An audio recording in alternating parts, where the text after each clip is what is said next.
Mpenzi mtazamaji bwana, hiki tulichoshika hapa sio kiasi. Hili ni tunda.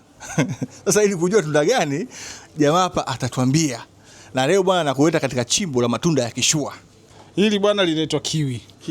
Hii kiwi ya kupigia viatu au kiwi gani? Hapana bwana, hili ni tunda ndugu yangu. Hili linaitwa kiwi, ni tunda kama tunda jingine unavyosikia sio parachichi, apple na kadhalika na matunda mengine. Hili tunda linatoka South.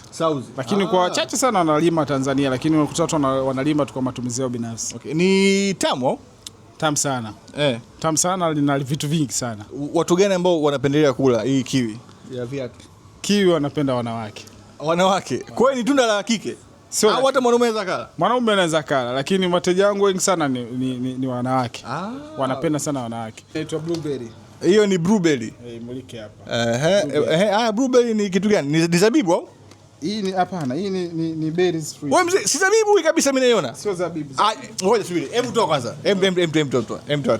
Si zabibu hii. Hii sio zabibu. Yaani unaweza kusema inafanana na zabibu ya Dodoma. Nadhani unamaanisha hivyo. Lakini sio zabibu. Hii ni blueberry. Kwa hiyo mtu akisema blueberry anamaanisha nini? Blueberry ni tunda. Ni jina kwa Kiswahili sio nilitaji, lakini ni jina kama jina jingine. Na yenyewe pia inatokea wapi? Hizi nazo zinatoka South.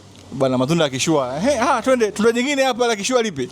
Tunda jingine bwana pendwa sana. Hizi sasa hata wanaume wanapenda sana. Hii red seedless grapes. Ni zabibu isiyokuwa na mbegu. Inapatikana wapi? Hizi nazo za import kutoka South. Hebu kwanza. Bei yake ni kiasi gani? Hii kiasi gani? Kiwi kiasi gani? Blueberry ni kiasi gani? Hii ni gramu 500, bei yake ni shilingi 10,000. Bwana 10,000 hiyo, Kwa mfano kwenye hii pack zinakuwa 4 au mpaka 5. Bei ni 10,000. Bwana hapa 10,000 tu, Gramu 125. Blueberry nao ni shilingi 10,000. Bwana hiki bosi ni shilingi 10,000. 10,000 bro. Hizi ni tamu. Lina sukari lakini sio sana, kawaida. Hapo wewe nimeona kuna blueberry, strawberry, una maberi mangapi hapa? Kuna gooseberry, kuna blueberry, kuna black raspberry, kuna goji, kuna strawberry pia. Unajua watu wengine wanakuta hana uelewa na haya matunda. Ukimwonyesha, ukimwambia faida zake, anakuwa mteja mzuri. Hebu kwa ufupi, kwa mtu ambaye hajui faida ya haya matunda ya kishua. Matunda haya yote, kwa mfano berries, na tofauti wa matunda mengine, ana kitu kinaitwa antioxidant. Yanasaidia kwenye masuala ya upumuaji na nini.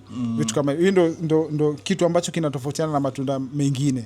Berries na antioxidant.